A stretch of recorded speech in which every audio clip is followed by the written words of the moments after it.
Estás escuchando Milenio 3, por Ayuka Nanika. En lo más hondo de algunos archivos policiales, duermen varios casos de extrañas muertes jamás aclaradas. Documentación olvidada sobre personas que desde principios de siglo fallecieron tras asegurar haberse encontrado con misteriosas luces voladoras.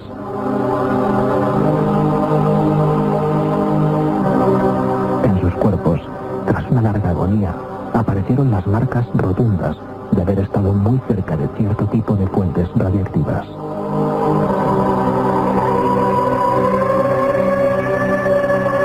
Muchos de estos sucesos ocurrieron en aldeas sin luz ni agua, en lo más profundo de Brasil.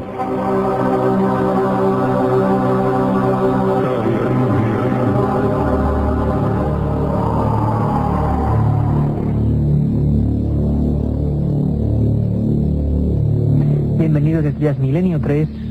Carlos Barroso nos ponía los pelos de punta como siempre, hablando de extraños sucesos ocurridos en lo más profundo del Brasil.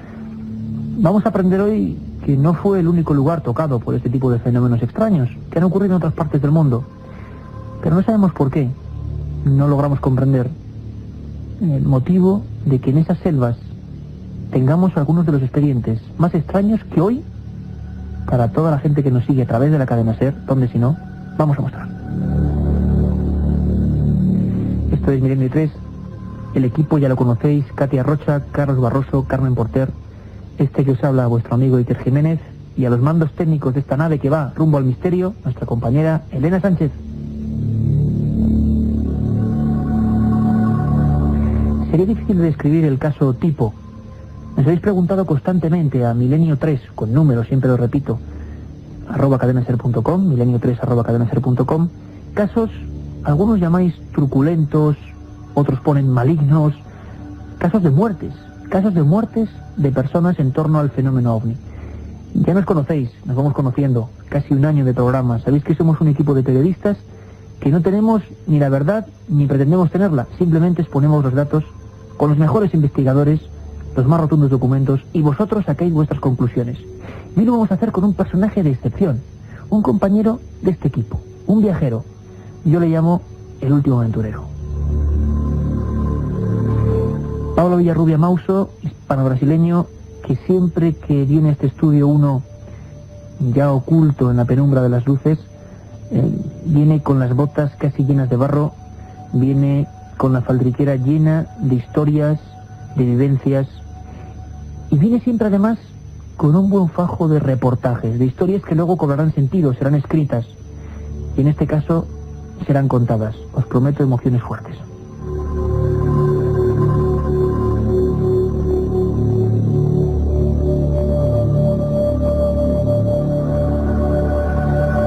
Y hasta aquí, el viajero impenitente, don Pablo Villarrubia, autor de libros como Un viaje mágico por los misterios de América, editorialidad, como Brasil insólito, Corona Borealis. Compañero, bienvenido, esta es tu casa. Muchísimas gracias, sí, que es un gran placer, realmente. Vienes, como siempre, con un sinfín de historias. Una pregunta: ¿por qué en Brasil pasan estas cosas, Pablo? ¿Por qué a veces no llegan a otros, o no nos llega toda la documentación? Tienen que ser personas como tú, aventureros que se meten en lo más profundo de la selva, nunca mejor dicho, y descubrís historias apasionantes. ¿Sigue siendo Brasil un país privilegiado para el misterio? Sin duda, y como muy bien has dicho, Brasil, al ser también un país muy grande, es un país que carece también de medios de información o de personas que estén dedicadas a recorrer ese país, a conocer, ir a fondo. Y de hecho, este último viaje que estuve en Minas Gerais y Bahía, he estado por zonas en que no había visto, o sea, no vi ningún turista francés, alemán, como suele ser habitual en cualquier parte del mundo. Pues ahí no había absolutamente nadie, a no ser la misma gente nativa, o incluso territorios totalmente despoblados. Entonces eso hace también de Brasil un país muy, muy interesante y donde está todo por descubrir, ¿eh? Pablo, que ya lo notáis, porque yo siempre digo que la radio sí que es capaz de transmitir imágenes, sentimientos, ilusiones y sensaciones. Pablo es un apasionado de su oficio, un reportero, un contador, un divulgador. Es un hombre que vive su profesión al límite, que a veces ha estado a punto, muchas más de la que su familia quisiera, imagino, de dejarse la vida en esos caminos, por informar, por traeros a vosotros los mejores datos. Y os aseguro que no os vais a arrepentir de conocer sus últimas aventuras. La otra realidad. Milenio 3, en la cadena SER. Antes de entrar en materia con un caso que podemos decir que está en ese Olimpo de los grandes enigmas, y que los buscadores de misterios tenemos ahí como una historia abrupta, nunca bien investigada. Ahora Pablo lo ha hecho por fin. Impresionante lo que nos trae. Uno de los casos más dramáticos, extraños y de poner, como decía antes, los pelos de punta. Pero yo quería, como siempre, no contrarrestar, sino adornar o elaborar la historia con otro tipo de documentos, con la ciencia pura y dura, por ejemplo. Vamos a hablar de casos donde los seres humanos parece que tienen efectos nocivos cuando se han encontrado con un misterio, en este caso con un ovni, que es un objeto volante no identificado, que aquí no le ponemos más apellidos, simplemente eso, y que a veces ha causado hasta muertes, como en el caso que íbamos a contar. Para documentarnos sobre esta historia, conocimos al doctor Bibiloni Brotat, que es el máximo responsable del estudio y del Centro de Energía Nuclear de la Generalitat y de Baleares. Nos quedamos muy sorprendidos porque nos hablaba de catálogos de casos, a veces con poca información, donde parecía que ciertos seres humanos, en lugares sin luz ni agua, se habían encontrado irradiados por determinadas fuentes energéticas desconocidas. Nos hablaba, sin cortarse un pelo, de casos ovni. Bueno, yo me baso en este catálogo que ha compilado el doctor Schwessler de la NASA, que es muy interesante, sobre efectos fisiológicos, o presuntos, yo diría presuntos, efectos fisiológicos del fenómeno ovni sobre los seres humanos. Hay una colección de casos impresionante. Lo que ocurre muchas veces, Iker, que no están bien documentados. Es decir, por el hecho de que hayan ocurrido en regiones remotas del planeta, o porque los científicos y en especial los médicos no le hayan presentado o no le han prestado mucha atención, en muchas ocasiones no están muy documentados. Lo que sí se puede decir que un pequeño porcentaje de las personas que hayan estado en contacto, en una relación de proximidad con el fenómeno ovni, en algunos casos presentan una sintomatología. Esto es verdad, pero siempre es un número muy pequeño de las personas.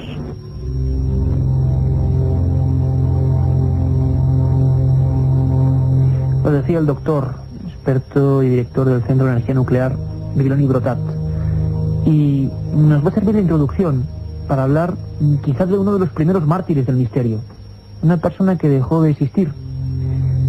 Yo recordaba, releyendo los reportajes magníficos de Pablo, sus investigaciones, que ese hombre, en una fecha concreta, el 4 de marzo del 46, estaba pescando como cualquier otro día en el río Tiete, población de Araçariguama, en lo más profundo de Brasil, y al compañero de pesca le dio un apretón de manos y se fue a su casa. Lo que él no sabía es que aquel era su último apretón de manos. Pablo, imagino que se te pone la carne de gallina, muchos recuerdos, muchas historias. ¿Quién era João Prestes Filho? Tienes toda la razón. O sea, toda vez que recuerdo esta investigación, yo siento miedo y quizás por lo desconocido, y esta historia me persigue desde entonces, ¿no? Cuando investigamos junto con nuestro amigo allí en Brasil, Claudio Suenaga, magnífico investigador, gran investigador japonés, ¿no? Historiador nipo-brasileño, y como digo, cada vez que pienso en la historia de este hombre, y de como contaremos ahora de la forma como murió este hombre, realmente se me ponen los pelos de punta. Y no es ninguna broma, no te lo digo porque reiteradamente yo he pensado, incluso hace poco tiempo he revisto el caso, o sea, he vuelto a escribir, he vuelto a ver documentos sobre el caso, y la muerte de João Prestes Filho en aquel día de 4 de marzo de 1946 es, como has dicho, una de las primeras fechas, o sea, precisamente los primeros mártires de este misterio y una forma insólita de morir. Este hombre regresaba a su casa después, tras haber pescado en el río Tiete, y iba tranquilamente, era un día de carnaval, su esposa se había ido al pueblo de Araçariguama. Una cosita antes, Pablo, que luego a la gente le va a interesar. ¿Cómo es Araçariguama? Para hacernos una idea del teatro donde ocurre todo esto. Además, he recuperado un trabajo de un antropólogo norteamericano, fíjate que yo no sabía, que había estado en los años 50 en Araçariguama para realizar un estudio de cómo vivían las personas en aquella época. Y fíjate que era un pueblo tan atrasado que realmente no tenían luz en aquella época, el agua tenían que traerla directamente del río cargando cubos de agua, y era un lugar totalmente aislado, a pesar de estar muy cerca de São Paulo, a 47 kilómetros de la capital, que en aquella época tendría posiblemente 1 millón, 2 millones de habitantes, y no los 16, 18 millones que tiene hoy en día. Pero era un pueblo, digamos, del Brasil profundo, a pesar de esta, como digo, esta proximidad con São Paulo. Hasta hoy, ahora cuando volvimos allá a Araçariguama, cuando estuvimos en Araçariguama, vimos que a pesar de la distancia la gente sigue hablando el dialecto local, que es el caipira, o sea, la forma, digamos, de la gente hablar del campo, del campesino típico de allí.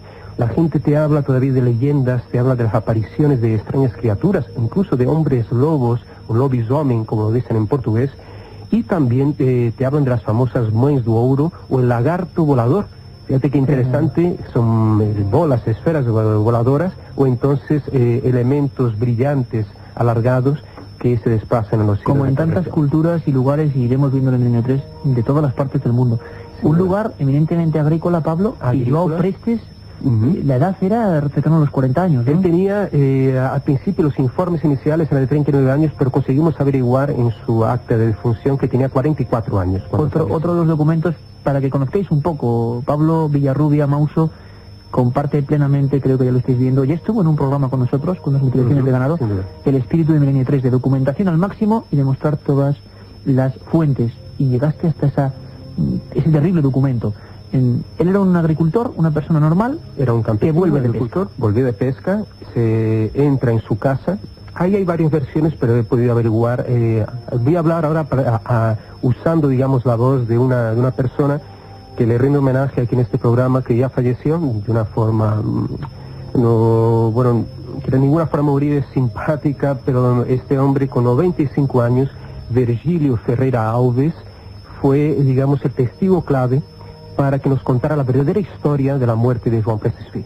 Virgílio, cuando lo conocí, tenía 92 años. Este hombre lo encontramos de forma casual, todavía era una fortaleza física. Él estaba trabajando, cortando con un machete caña, estaba cortando maíz, y este hombre iba a ser la persona muy importante porque él había conocido personalmente y era amigo y primo de João Prestes Filho. Del mítico João Prestes Filho, que toda España ahora mismo está preguntando a cientos de miles de personas qué es lo que le pasó, cómo murió, por qué Pablo ha seguido durante años su pista. Vais a descubrirlo en un momento. La otra realidad. Fenómenos extraños. Misterios sin resolver. Milenio 3. En la SER. João Prestes Filho, esta persona, como decíamos, mártir del misterio, que acaba un día de pesca, tranquilamente, normal, sin sobresaltos, se dirige a su casa. Ahí ya las informaciones, este caso ha sido publicado hasta la saciedad, como ejemplo de la energía negativa que hay por ahí, para algunos casi demoníaco, otros un fenómeno físico inexplicable. A partir de aquí las teorías cambian y Pablo descubre o se acerca mucho a la verdad. ¿Qué le pasa a este hombre cuando llega a esa choza que es su casa aquel día de marzo? Y eso contado, como digo, por Virgílio Ferreira Alves, que fue la persona que habló con João Prestes Filho cuando estaba todavía moribundo, cuando estaba en su cama, en su lecho de muerte.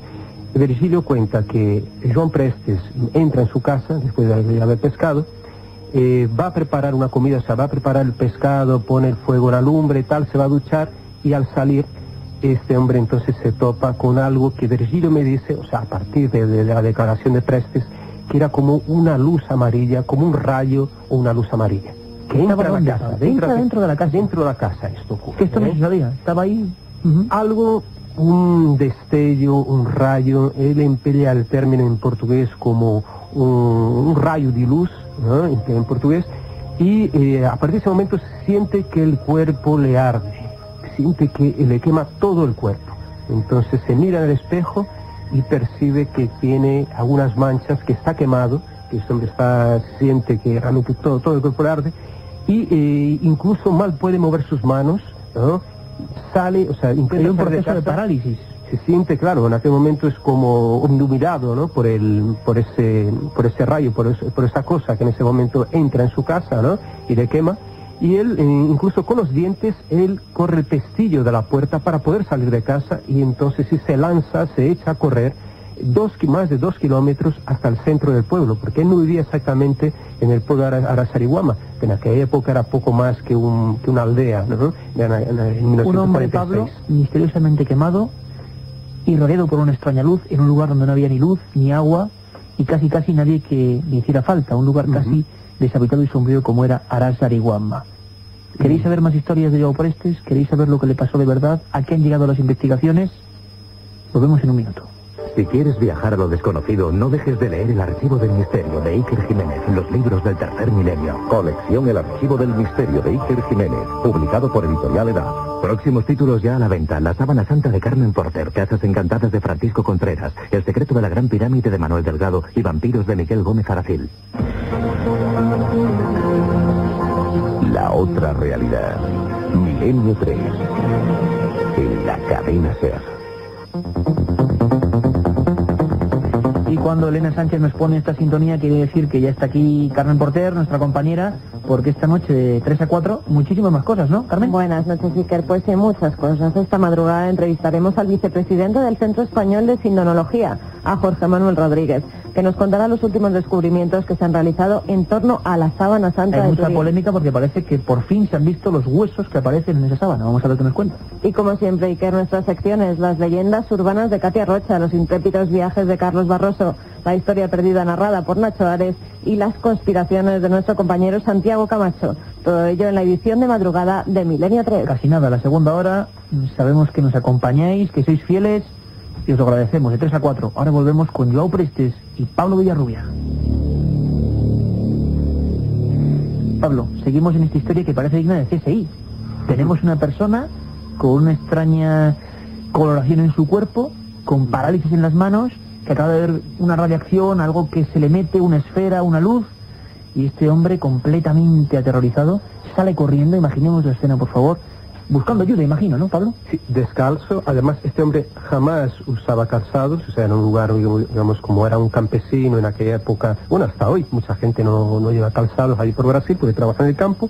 Pues este hombre, desesperado, estaba realmente, y eso se lo dice a Virgilio Ferreira Alves, o sea, ese testigo de lujo, ¿no?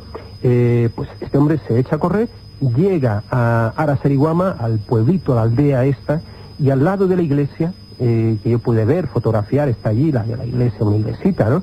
Él entra en la casa de su hermana, ¿no? Y ahí entonces le cuenta rápidamente lo que ocurre, se echa en la cama y empieza a temblar, empieza a tener sudores, empieza a notar, entonces empiezan a percibir que su cuerpo está como totalmente, casi prácticamente quemado, algunas partes no el pelo, y tampoco las partes del cuerpo que estaban recubiertas por ropa. En este caso solo llevaba una especie de bermudas, ¿no?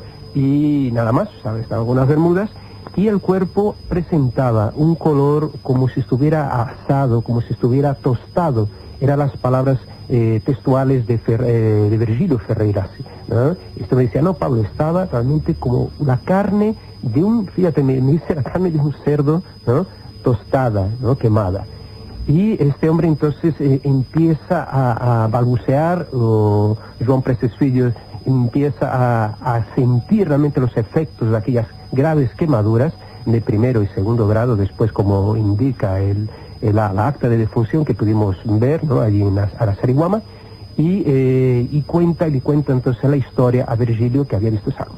Pero no solo esto, que algunos meses antes de este incidente, había ocurrido otra cosa extraña y que ningún libro, ninguna enciclopedia cuenta a este respecto. João Prestes había sido víctima de otro ataque muy parecido a este. Cuando no sabía nadie, Pablo. Esto no lo sabía nadie, lo descubrimos a partir de este testigo, de Virgilio.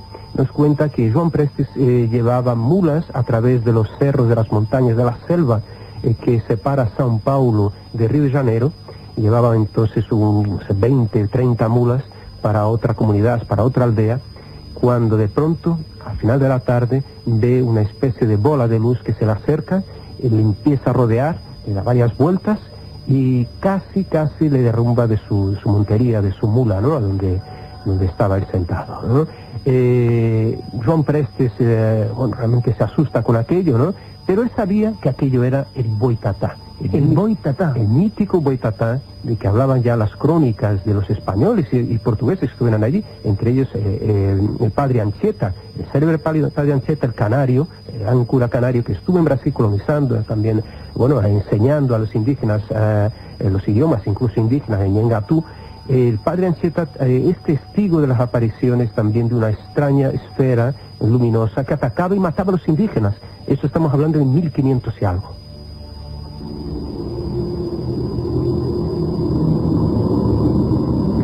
Boitatá, tantos nombres en Brasil, luz mala en Argentina, lo hemos comprobado, luz de muerte o lamparil de muerte en zonas de España como las Urdes, tantas y tantas cosas para describir un fenómeno por lo menos incomprensible y que aquí llegó a matar. Una agonía difícil de olvidar. La literatura de estos temas, los documentos referidos a este caso nos hablan de un parte médico, de varios testigos, de ese hombre en su lecho de muerte, balbuceando la luz, y un tal Arácigo Mide, de la prefectura de São Roque, que habla con términos tan crudos como este. La carne de ese hombre tomó el aspecto como si hubiese estado cocida durante muchas horas, y las orejas se fueron deslizando por la cara. Se abrieron las piernas, surgieron las rótulas, los cartílagos fueron cayéndose. Pablo, no sabemos si hasta cierto punto pudo ser así o no. La muerte tuvo que ser una agonía dolorosísima, pero se llegó a publicar y en los partes, el parte al final pone muerte por quemaduras generalizadas o muerte desconocida. ¿Qué es lo que pone? Habla por un ataque cardíaco y por quemaduras de primer y segundo grado. Ese es el parte.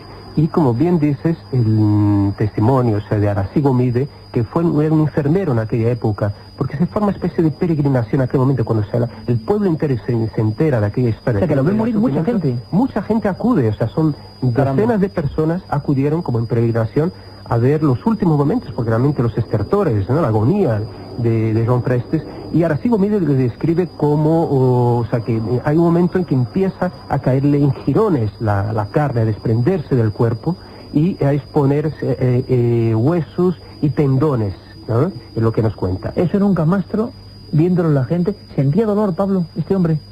Llega un momento en que ya no siente ningún dolor. O sea, que al principio sí se quejaba, que le ardía el cuerpo y después nada. Aparentemente, por las terminales nerviosas ya estaban totalmente destruidas cuando ya este hombre no siente absolutamente nada. Y la otra versión de Virgilio, incluso del sobrino de Joan Prestes, al que pude entrevistar, pero que no vio al tío porque no le dejaron, tenía 9 años, y era algo muy traumatizante, muy duro para que lo viera, los padres se lo impidieron, me decían que efectivamente la carne no le había caído, o sea, que no se había desprendido la carne del cuerpo. Sin embargo, sí que las quemaduras eran muy intensas y curiosamente con este detalle de que no estaba quemado donde le recubría la ropa, estaba cubierto por ropa, y donde tenía pelo, o sea, el cabello no estaba toda quemado. La piel que había sido expuesta al exterior sí que se había quemado. Es muy curioso, Pablo, porque hablábamos con el doctor Bibiloni Brotat, lo repito, director del Centro de Energía Nuclear en la Generalitat y Baleares, que nos concedió esta entrevista hace ya un tiempo, hablándonos de casos como este, y los comparaba con historias tremendas. Nos decía que esos síntomas, está contando Pablo, un hombre del año 46 en el Azarihuama, se correspondían con fibers, que no es un término internauta, sino la medida de algunos grados de radiación.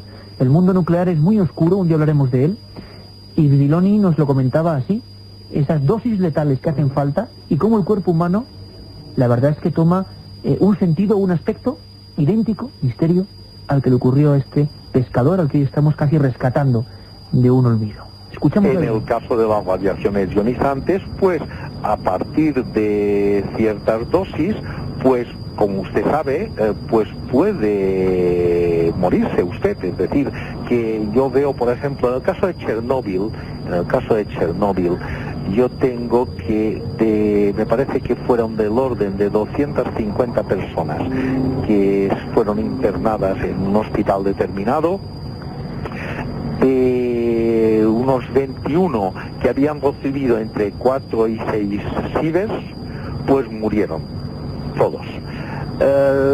De otros 21 que habían recibido entre 2 y 4 sibes, me parece que murieron 7 y los otros, al menos a medio plazo, se salvaron. Y entre 2 y 4 sibes murió 1 y menos de 2 sibes no murió ninguno. Es decir, que la radiación siempre tiene las dosis de vida, los efectos tienen una naturaleza estadística, es decir, evidentemente si usted recibe 10 sibes se morirá. Tremendo. Pablo, apenas tenemos tiempo, este hombre acaba falleciendo con esos síntomas propios de la energía nuclear o atómica, donde no había ni luz. ¿Qué fue él? ¿Qué fue su... ¿Fue llevado al hospital? Una lenta agonía de casi 9 horas. Intentan llevarle al hospital de Santana do Parnaíba, un pueblo cercano, que es el único que tenía hospital en aquel momento, ¿no? Pues, cercano, y ese hombre acaba falleciendo allí. Parece que hubo un intento de estudiar la muerte, o sea, la policía técnica en aquella época intenta estudiar la muerte, se abre una investigación, pero no hemos descubierto esos documentos. Sí que existieron, sí que se hizo algo, porque además el hermano de João Prestes era comisario o subcomisario de policía en aquella época, y buscó todos los medios, incluso científicos de aquel momento, en São Paulo, una ciudad bastante avanzada entonces, ¿no?, para descubrir algo. Y esos documentos jamás aparecieron, no sabemos qué pasó realmente con João Prestes.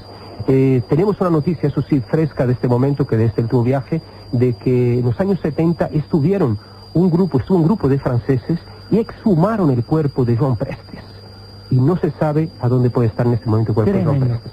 Tremendo. Pablo, seguiremos la historia porque es digna de novela. Esos reportajes que traes de Brasil, caminando miles de kilómetros, yendo al lugar del misterio. Ya saben su nombre, Pablo Villarrubia Mauso. Una de sus obras, Brasil Insólito o Viaje por los Misterios de América, editorial Edad. Recomendables. Lo ha demostrado. Pablo, ilusión, tenacidad, ganas de divulgar, y de verdad que las próximas historias que las contaremos sean tan apasionantes como estas. Un abrazo fuerte. Muchas gracias, Iker, y además seguimos la misma línea, o sea que podemos compartir estas aventuras y estas emociones también. Lo haremos. Todos los demás nos escuchamos. Historias apasionantes de 3 a 4. Un abrazo, Milenio 3. Un viaje en busca del misterio. Milenio 3, en la SER.